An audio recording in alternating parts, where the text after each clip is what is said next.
والإسلام ديني ومحمدا رسول. أعوذ بالله من الشيطان الرجيم. بسم الله الرحمن الرحيم. وَلَقَدْ نَجَّيْنَا بَنِي إِسْرَائِيلَ مِنَ الْعَذَابِ الْمُهِينِ مِنْ فِرْعَوْنَ إِنَّهُ كَانَ عَالِيًا مِنَ الْمُسْرِفِينَ. وَلَقَدِ اخْتَرْنَاهُمْ عَلَى عِلْمٍ عَلَى الْعَالَمِينَ وَآتَيْنَاهُمْ مِنَ الْآيَاتِ مَا فِيهِ بَلَاءٌ مُبِينٌ. صدق اللہ مولانا العظیم. گزشتہ آیات میں قوم بنی اسرائیل کی نجات کا ذکر کیا گیا ہے کہ فرعون اور اس کا لشکر ہلاک ہوا،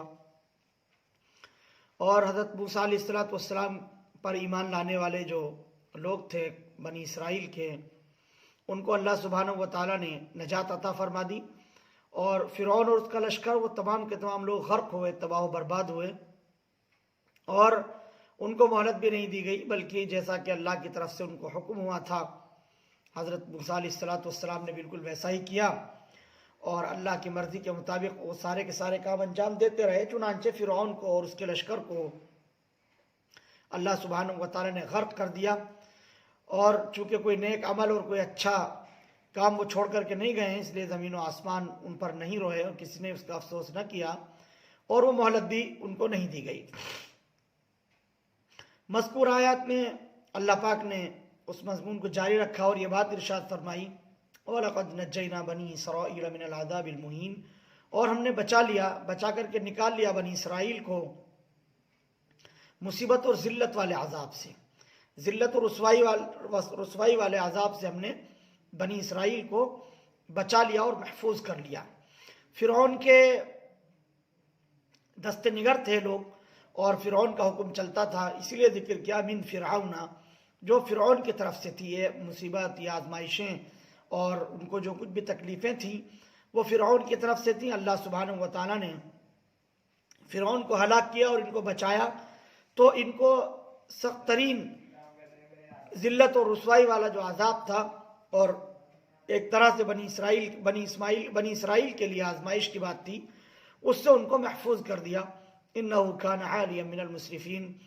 اور فرعون کے بارے میں قرآن نے کہا کہ وہ بہت بڑھ چڑھ کر کے بولنے والا تھا اور مسرفین میں سے حد سے تجاوز کر جانے والوں میں تھا.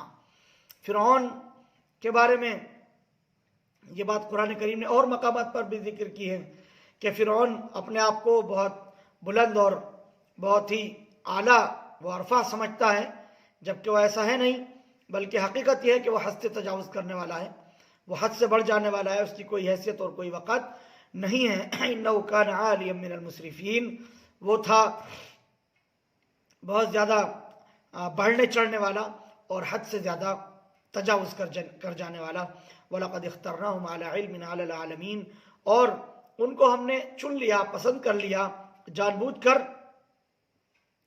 سارے جہان کے لوگوں میں. ہم نے بنی اسرائیل کو یہ بھی عزت بخشی کہ عالموں میں ہم نے ان کو بہت سارے اعزازات سے نوازا، اور بہت ساری چیزیں ایسی تھیں جن کی بنا پر ہم نے ان کو عزت اور سربلندی عطا فرمائی. جو خاص عطا ہے اور خاص احسان ہے اللہ سبحانہ و تعالیٰ کا، وہ بنی اسرائیل کے اوپر ہوتا رہا. اللہ سبحانہ و تعالیٰ کے احسانات بنی اسرائیل کے اوپر ہوتے رہے. وَآتَيْنَاهُم مِّنَ الْآيَاتِ مَا فِيهِ بَلَاءٌ مُّبِينٌ، اور ہم نے ان کو نشانیاں دی جن میں صریح اور کھلی مدد تھی. مَا فِيهِ بَلَاءٌ مُّبِينٌ، صریح اور کھلی ہوئی مدد اللہ سبحانہ و تعالیٰ کی بنی اسرائیل کے ساتھ رہی. یہ اللہ سبحانہ و تعالیٰ کے احسانات ہیں جو پے در پہ بنی اسرائیل کے ساتھ ہوتے رہے ہیں. یہ خود ایک بڑا انعام تھا اللہ رب العالمین کا کہ فرعون سے، اس کے لشکر سے اور فرعون کے ظلم و ستم سے اللہ سبحانہ و تعالیٰ نے اس کو نجات دی، اس کی قوم کو نجات دی. اور پھر یہ کہ سارے عالموں میں اللہ سبحانہ و تعالیٰ نے ان کو بہت ساری عزتیں عطا فرمائی، اور اپنے علم کے اعتبار سے، چونکہ اللہ سبحانہ و تعالیٰ جانتے ہیں کہ کس حکم کے اندر حکمت کیا ہے، تو اللہ پاک ہی کو اس بات کا علم ہے کہ بعض مخفی اور پوشیدہ حکمتیں ایسی ہیں جن کی بنا پر ہم نے ان کو جو ہے وہ فضیلت بخشی ہے. یہاں یہ نہیں سمجھنا چاہیے کہ امت محمدیہ سے بھی ان کو فوقیت اور فضیلت حاصل تھی. یہ تو طے شدہ امر ہے کہ افضل ترین جو امت ہے وہ نبی آخر الزمان حضرت محمد رسول اللہ صلی اللہ علیہ وسلم کی امت ہے. یہاں جو ہے بعض معانی اور بعض مفاہیم کے اعتبار سے ان کے بارے میں یہ بات کہی گئی ہے کہ وہ دنیا میں اور ہر زمانے میں جیسے کچھ لوگوں کو کچھ پر فضیلت ہوتی ہے تو اس زمانے کے اعتبار سے ان لوگوں کے ان کے ہم عصر و معاصرین کے اعتبار سے ہم نے ان کو فضیلت بخشی تھی. یہ یہاں پر مراد لیا گیا ہے. تو اس طرح سے اللہ سبحانہ و تعالیٰ نے ان کی یہ بھی حوصلہ افزائی کی اور ان کو عزت اس طور پر بھی عطا فرمائی کہ ہم نے تم کو جو ہے وہ چن لیا تھا اور ہم نے اپنے طور پر تم کو جو ہے وہ سارے عالموں میں عزت عطا فرمائی. اور علی علم سبحانہ و تعالیٰ نے فرمایا تو یہ بھی مراد ہے اپنے علم کی روح سے, جس کا مطلب یہ ہے کہ ہمارے چونکہ ہر کام میں حکمت ہوا کرتی ہے اور مصلحت ہوا کرتی ہیں, تو حکمت اور مصلحت کا تقاضا یہی تھا, ہم نے اس لیے ایسا کیا ہے کہ تم کو دوسروں پر ہم نے فوقیت اور فضیلت عطا کر دی. تو اللہ سبحانہ و تعالیٰ کی عطا اور اس کے احسانات ہیں. انہی احسانات میں سے پھر ایک احسان اللہ پاک نے شمار کرا گنوایا ہے, وَآتَيْنَاهُم مِّنَ الْآيَاتِ مَا فِيهِ بَلَاءٌ مُبِينٌ. ہم نے ان کو ایسی نشانیاں دی جن میں سری انعام تھا. حضرت موسیٰ علیہ السلام کے وہ پیروکار تھے, ان کے متبعین میں سے تھے, حضرت موسیٰ علیہ السلام پر وہ ایمان لے آئے تھے. تو جو انعامات حضرت موسیٰ علیہ السلام کے ساتھ ہو رہے ہیں, ظاہر ہے کہ ان کا بھی اس کے اندر حصہ ہے اور اس کی منفعت ان کو بھی حاصل ہو رہی ہے. ید بیضا حضرت موسیٰ علیہ السلام کا معجزہ تھا, اور حضرت موسیٰ علیہ السلام کے معجزات میں سے وہ عصا تھی, وہ لاٹھی تھی جو سانپ بن جایا کرتی تھی اور بڑا اژدہا کی شکل وہ اختیار کر لیا کرتی تھی. اسی کے نتیجے میں اس سمندر میں جس میں کہ فرعون غرق ہوا, اس میں اس عصا کو, اس لاٹھی کو مارا تھا معجزے کے طور پر, اس میں بنی اسرائیل کے لیے راستہ بنتا چلا گیا تھا. تو یہ جو ہے وہ بڑا اللہ سبحانہ و تعالیٰ کا احسان ان کے قوم کے ساتھ تھا. بلاؤن کا لفظ قرآن کریم نے یہاں پر استعمال کیا, معافی بلاء مبین, جس میں کھلی ان کے لیے نشانیاں تھیں. آزمائش کے لیے بھی بلاؤن کا لفظ قرآن کریم میں استعمال ہوتا ہے, اور یہاں دونوں جو ہے معنی مراد لیے جا سکتے ہیں. بلاؤن مصیبت اور پریشانی سے چونکہ نجات ملی ہے ان کو, تو یہ بھی ہو سکتا ہے کہ اس میں ان کے لیے بڑی آزمائشیں تھیں ان کے لیے اللہ سبحانہ و تعالیٰ کی طرف سے, لیکن وہ کامیاب ہوئے اس معنی کر کے انہوں نے نبی کی بات کو تسلیم کر لیا, مان لیا, ایمان لانے والوں میں سے ہو گئے تو ہلاکت اور تباہی و بربادی سے بچ گئے, دنیاوی اعتبار سے بھی اور اخروی اعتبار سے بھی. آخرت میں بھی ان کو اچھا اور بہترین بدلہ ملنے والا ہے. اللہ سبحانہ و تعالیٰ کی طرف سے ان کو اچھی جزا اور اچھا بدلہ دیا جائے گا. اور اللہ سبحانہ و تعالیٰ نے فرعون سے, اس کے عذاب سے اور اس کی سختیوں سے محفوظ کر دیا. تو دونوں معنی مراد لیے جا سکتے ہیں بلا تکلف. بلاؤن کو یہاں پر آزمائش کے معنی میں بھی استعمال کیا جا سکتا ہے, اور بلاؤن کو انعام کے طور پر بھی اور احسان کے طور پر بھی استعمال کیا جا سکتا ہے. إِنَّ هَؤُلَاءِ لَيَقُولُونَ إِنْ هِيَ إِلَّا مَوْتَتُنَا الْأُولَى وَمَا نَحْنُ بِمُنشَرِينَ فَأْتُوا بِآبَائِنَا إِن كُنتُمْ صَادِقِينَ. یہ لوگ جو ہیں وہ قیامت کی وعیدیں سن کر, قیامت کے بارے میں سن کر ان کا انکار کر دیا کرتے تھے. ان قوموں کا قرآن کریم نے کہا ہے کہ وطیرہ رہا ہے, یہ نبیوں کی بات کو سن کر کے انکار کر دیا کرتے تھے کہ کیسے ممکن ہے کہ قیامت آ جائے گی, ایسا نہیں ہو سکتا کہ قیامت آئے گی. اور بلکہ وہ یہ کہا کرتے تھے کہ یہ لوگ کہتے ہیں کہ جو کچھ نہیں ہے, ہمارا یہی مرنا ہے پہلا, اور ہم کو دوبارہ سے پھر سے اٹھنا نہیں ہے. یعنی جو اب ہم مر رہے ہیں بس یہ اختتامیہ ہے ہمارا, بس ہم یہیں پر ختم ہو جائیں گے, گل سڑ جائیں گے, ختم ہو جائیں گے, اب دوبارہ سے زندگی کا کوئی تصور نہیں ہے. اصل جو موت آنی ہے وہ ہمیں اسی دنیاوی زندگی کے اندر موت آنی ہے. یہ ان کا عقیدہ تھا اور ان کی اپنی فکرتی سوچ تھی. جبکہ اسلام اس بات کی تعلیم دیتا ہے کہ یہ جو زندگی اللہ سبحانہ و تعالیٰ نے عطا فرمائی ہے, یہ زندگی اصل زندگی نہیں ہے, بلکہ اس موت کے آ جانے کے بعد ایک اور زندگی اللہ سبحانہ و تعالیٰ عطا فرمائیں گے, جو اخروی زندگی ہوگی اور وہ ہمیشگی کی زندگی ہوگی. یہ زندگی تو بہت مختصر سی ہے, ختم ہو جانے والی ہے, ناپائیدار ہے. لیکن یہ لوگ نبی اور رسول سے یہی بات کہتے تھے کہ یہ جو ہے بس یہی ہماری موت ہے, جو کچھ بھی ہیں, وَمَا نَحْنُ بِمُنشَرِينَ, اور ہم کو پھر سے اٹھنا نہیں ہے, ہم کو اٹھایا نہیں جائے گا, ہمیں دوبارہ سے زندہ نہیں کیا جائے گا جو تم کہہ رہے ہو, بس یہی اصل ہے. تو اس طور پر یہ باتیں کہہ کر وہ آخرت کا انکار کر دیا کرتے تھے, جو ہے وہ اس طرح کی باتیں کہہ دیا کرتے تھے تاکہ آخرت کا سرے سے انکار ہو جائے اور اس کی طرف نبی کے پیغام اور نبی کی ہدایت کی طرف وہ التفات بھی نہیں کرتے تھے. وہ کہتے تھے فَأْتُوا بِآبَائِنَا إِن كُنتُمْ صَادِقِينَ أَهُمْ خَيْرٌ أَمْ قَوْمُ تُبَّعٍ وَالَّذِينَ مِن قَبْلِهِمْ أَهْلَكْنَاهُمْ إِنَّهُمْ كَانُوا مُجْرِمِينَ. فَأْتُوا بِآبَائِنَا، بھلا تو لے آؤ ہمارے باپ دادوں کو، اگر تم سچے ہو ان کو لا کر کے دکھاؤ، ان کو زندہ کر کے دکھاؤ. اہم خیر ام قوم تبع والذین من قبلہم، بھلا یہ بہتر ہیں یا قوم تبع بہتر ہیں اور جو ان سے پہلے تھے وہ بہتر ہیں. تو قرآن کریم نے یہاں پر ان کی اس بات کا بھی ذکر کیا کہ وہ یہ کہہ دیا کرتے تھے کہ ہمارے آبا و اجداد جو گزر چکے ہیں، جو مر چکے ہیں، تم ان کو کیوں نہیں لاتے ہو، ان کو زندہ کر کے دکھاؤ. اگر تم نے ان کو زندہ کروا دیا ہم تمہاری بات مان لیں گے کہ واقعتاً زندہ کرنا آسان ہے اور ممکن ہے، لیکن ایسا نہیں ہوتا ہے تو ہم اس آخرت کو نہیں مانتے ہیں، ہم تمہاری بات کو تسلیم نہیں کرتے ہیں. لیکن اصل یہ ہے کہ اللہ سبحانہ و تعالیٰ نے جو نظام بنایا وہ یہی ہے کہ دنیا میں یہ چیز دکھائی نہیں جاتی ہے کہ تم جو ہے وہ دوبارہ سے زندہ ان کو کر دیا جائے تو پھر سے وہ یقین کریں گے ورنہ تو نہیں کریں گے. یہ بات نہیں ہے، بلکہ جو باتیں اللہ سبحانہ و تعالیٰ نے غیب میں رکھی ہیں ان پر ایمان لانا اصل ایمان لانا ہے. قیامت کو دیکھا نہیں ہے لیکن پھر بھی اس پر ایمان رکھتے ہیں، اس پر ایمان لاتے ہیں. قرآن میں اور حدیث میں صراحت سے اس عقیدے کی بات کہی گئی ہے اور اسلام کے بنیادی عقائد کے اندر سے ہے. ہر صاحب ایمان یقین رکھتا ہے کہ اس کو اس زندگی کے بعد ایک اور زندگی آتا ہوگی جو آخرت کی زندگی ہے. تو یہ نظامی نہیں ہے اللہ سبحانہ و تعالیٰ کا کہ وہ اس طرح سے لوگوں کو دنیا میں زندہ کر کر کے دکھائے، دوبارہ سے زندہ کرے پھر لوگوں کو بتائے تب وہ ایمان لائیں گے. اور کیا اس بات کا بھروسہ ہے کہ وہ ایمان لائیں گے بھی نہیں لائیں گے، بلکہ ہو سکتا ہے وہ پھر اس کے بعد بھی انکار کریں. اتنی ساری کھلی ہوئی نشانیاں اللہ سبحانہ و تعالیٰ کی دیکھتے ہیں.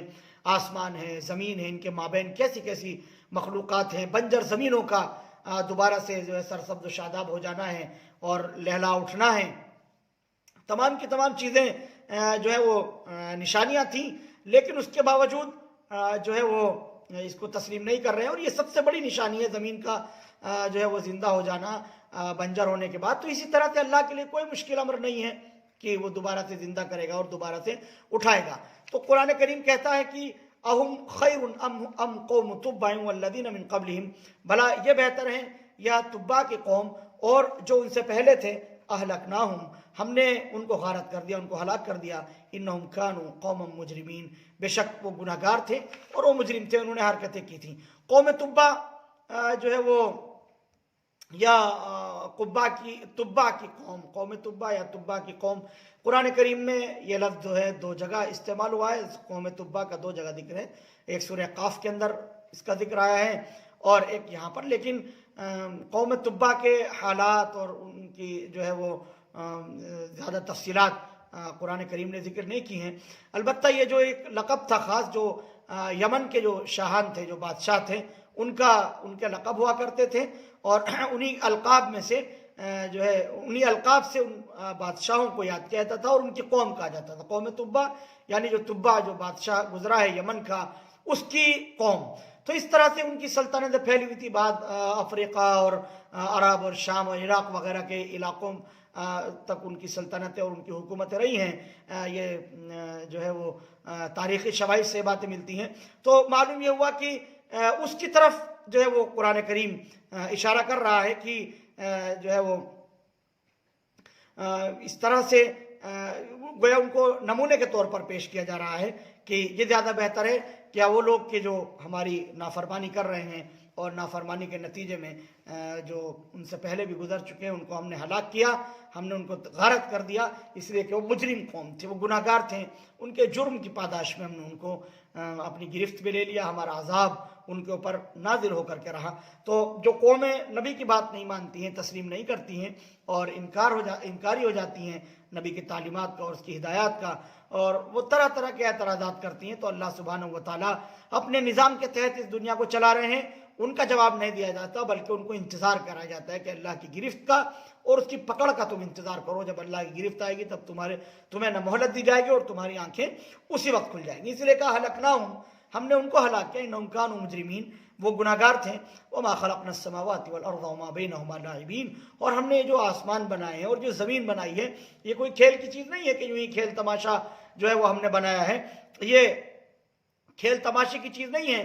وما خلقناہما الا بالحق، ولکن اکثرہم لا یعلمون، ہم نے ان کو پیدا نہیں کیا ہے، نہیں بنایا ہے مگر ٹھیک کام پر، حق کے ساتھ، لیکن اکثر لوگ اس کی سمجھ نہیں رکھتے، اس کو جانتے نہیں ہیں۔ زمین اور آسمان کی تخلیق، اس کے مابین جو بھی چیزیں ہیں، یہ کوئی کھیل تماشے کی بات نہیں ہے، کھیل تماشا نہیں ہے، بلکہ اللہ سبحانہ و تعالیٰ نے ایک خاص نظام کے تحت اس کو بنایا ہے، انسان کو دنیا کے اندر بھیجا ہے، جنات کو دنیا کے اندر بھیجا ہے، ان سے اللہ سبحانہ و تعالیٰ حساب و کتاب لیں گے، آخرت قائم ہوگی، اس میں اللہ سبحانہ و تعالیٰ کا حکم چلے گا، فیصلہ ہوگا، پورا ایک نظام ہے، اس نظام کے تحت یہ سارے کے سارے کام انجام پا رہے ہیں۔ یہ لوگ یہ سمجھ رہے ہیں کہ یہ تماشا ہے، کہ دنیا میں آ گئے اور چلے گئے، اپنی مرضی سے جس طرح سے چاہا زندگی گزاری اور جس طرح سے چاہا دنیا کے اندر رہے، جبکہ انسان کو پابند کیا گیا ہے کہ وہ ایک اللہ کی عبادت کرے، اللہ کے نظام کو مانے، رسالت کو مانے، آسمانی کتابوں کو مانے، اللہ کے فرشتوں کو مانے، آخرت کو مانے، عقائد کو جو ہے وہ اسلامی تعلیمات کے اندر موجود ہیں، ان تمام باتوں کو ماننا یہ اصل ذمہ داری تھی، لیکن انہوں نے اس کو تسلیم نہیں کیا، انہوں نے اس بات کو نہیں مانا، تو اس لیے قرآن کریم کہتا ہے وَلَٰكِنَّ أَكْثَرَهُمْ لا يعلمون، ان میں سے بہت سے سمجھتے نہیں ہیں۔ ان یوم الفصل میقاتهم اجمعین یوم لا یغنی مولا عن مولا شیئا ولا هم ينصرون، بے شک فیصلے کا دن جو ہے وہ وعدہ ہے ان سب کا، فیصلے کا دن آنے والا ہے۔ ان یوم الفصل میقات ہے ان کی، یعنی جہاں تک ان کو پہنچنا ہے اور وہ وقت ان کے لیے طے شدہ ہے، تمام کے تمام کے لیے، سب کے لیے اللہ سبحانہ و تعالیٰ نے ایک میقات متعین کی ہے، وہ دن یوم الفصل ہوگا۔ اللہ سبحانہ و تعالیٰ جس کے بارے میں فرماتے ہیں مالک یوم الدین، وہ یوم الدین کا مالک ہوگا، فیصلہ اللہ سبحانہ و تعالیٰ کا چلے گا، حکمرانی اور حکومت دنیا میں بھی اللہ کی ہے اور فیصلے اسی کے قائم ہوتے ہیں۔ اسی طرح سے آخرت میں اللہ سبحانہ و تعالیٰ لوگوں کے مابین فیصلہ فرمائیں گے، اس نظام کے تحت جو نظام اللہ سبحانہ و تعالیٰ نے بنایا ہے اس کے بارے میں اللہ پاک فرماتا ہے، وہ آخرت کے دن کے بارے میں جس کا انکار کر رہے ہیں، منکر ہو رہے ہیں، یوم لا یغنی مولا عن مولا شیئا ولا هم ينصرون، جس دن کام نہ آئے کوئی رفیق اپنے کسی رفیق کے کچھ بھی، ولا هم ينصرون، اور نہ ان کو کوئی مدد پہنچے۔